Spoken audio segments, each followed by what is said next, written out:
o apóstolo Paulo ele faz um paralelo entre o Adão que peca e o Cristo que vem para restituir o ser humano que pecou. Porque todos nós, sem exceção, aqui diz o texto, todos pecaram, todos. Nós, sem exceção, somos pecadores. Nós, sem exceção, por conta do pecado de Adão, Adão representava a gente lá.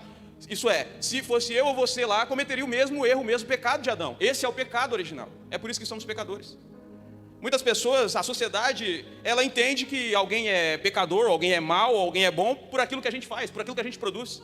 Se você sair aí fora, ninguém vai se achar uma pessoa má, uma pessoa ruim. Não, eu não sou mau, eu não sou ruim porque eu tenho meu trabalho, eu sou honesto, eu cuido da minha família. Então, eu sou uma pessoa, julgo que sou uma pessoa do bem.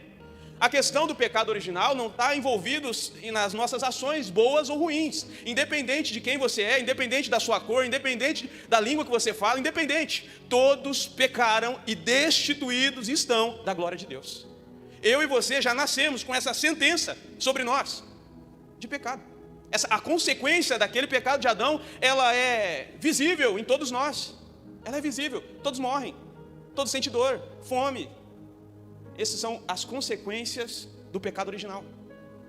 Agora, o apóstolo Paulo, em paralelo a esse pecado original de Adão, ele também fala de um outro Adão, Cristo. Aquele que veio para pagar o pecado original. Ele veio morrer pelos nossos pecados, pelo pecado que aconteceu lá no início. É interessante que Deus, quando ele cria o ser humano, ele já cria o ser humano com um plano de vida, um seguro de vida. Deus cria o ser humano com esse seguro de vida. Ele, pela sua presciência, sabia que o homem erraria, sabia que o homem pecaria. Então Deus vem e cria esse plano de salvação. Antes da fundação do mundo, ele já cria, ele já determina isso. E na cruz do Calvário, quando Cristo diz, está consumado, ele estava dizendo, o plano de salvação do meu Pai para a reconciliação do homem está completo. Jesus veio pagar a dívida, ele veio rasgar aquela cédula que era contra mim e que era contra você. Como eu disse no início, independente se você se julga uma pessoa boa ou ruim, todos pecaram e destituídos estão da glória de Deus. Jesus vem para produzir essa obra salvífica, para reconciliar o ser humano perdido, o homem que se separou de Deus por conta de seu pecado.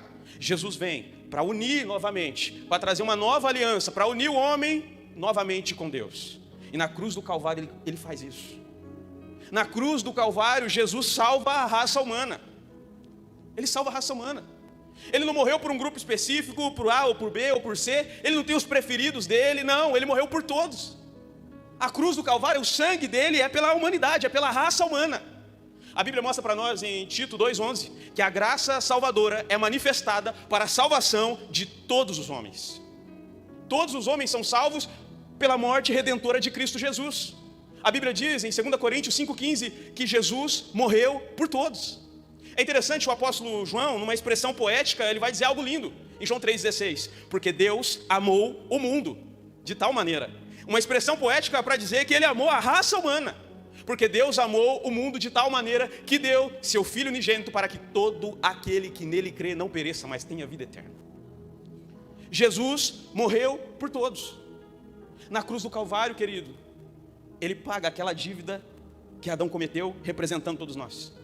Ele paga. É por isso que hoje, ninguém de nós, nem um ser humano que for perdido, que for para o inferno, ele não vai ser condenado mais pelo pecado de Adão. Porque o pecado de Adão, Cristo pagou lá na cruz, há 2000 anos atrás. Todos hoje que forem para o inferno, vão ser condenados pela morte de Cristo. A Bíblia diz em João 3,18. Olha o que diz. A condenação é essa, porque a luz veio ao mundo e os homens amaram mais as trevas do que a luz, porque suas obras eram más. Hoje ninguém mais é condenado pelo pecado de Adão. O pecado hoje é a rejeição de Cristo Jesus, é a rejeição daquilo que ele fez na cruz do Calvário. A salvação de Deus para o homem, ela está baseada nisso. Dádiva de Deus, reconhecimento do ser humano. Todos naquela cruz foram salvos, mas para que essa salvação seja uma realidade na minha e na sua vida, é necessário nós reconhecermos que aquela morte redentora, hoje eu faço parte, eu reconheço Ele como meu Salvador, eu reconheço Ele como meu Senhor da minha vida, e aí eu faço parte dessa salvação que já ocorreu na cruz do Calvário, graças a Deus. A salvação, ela está baseada nisso, dádiva e reconhecimento. A dádiva já aconteceu. Para que a gente tome posse, para que a gente faça parte disso, é necessário que a gente reconheça. É necessário que a gente reconheça o que Cristo produziu na cruz do Calvário. E ao fazer isso, a Bíblia mostra para a gente, no Evangelho de João, capítulo 1, versículo 12. Mas todos quantos o receberam, isto é, a Jesus, deu-lhes o poder de serem feitos filhos de Deus. Quando eu creio na cruz de Cristo, que a obra redentora dele foi para salvar, foi para me salvar, quando eu creio nisso, é-me dado um poder, é nos dado um poder e transforma a criatura de Deus em filho de Deus. Tem esse poder. Quando a gente reconhece, nós somos transformados. Se você pegar qualquer um aí da sociedade e falar, você é filho de Deus, todo mundo vai falar, eu sou filho de Deus. Ou, né? Quando a pessoa está cansada, trabalhou o dia todo, fala, eu tenho que descansar, afinal de contas, sou filho de Deus.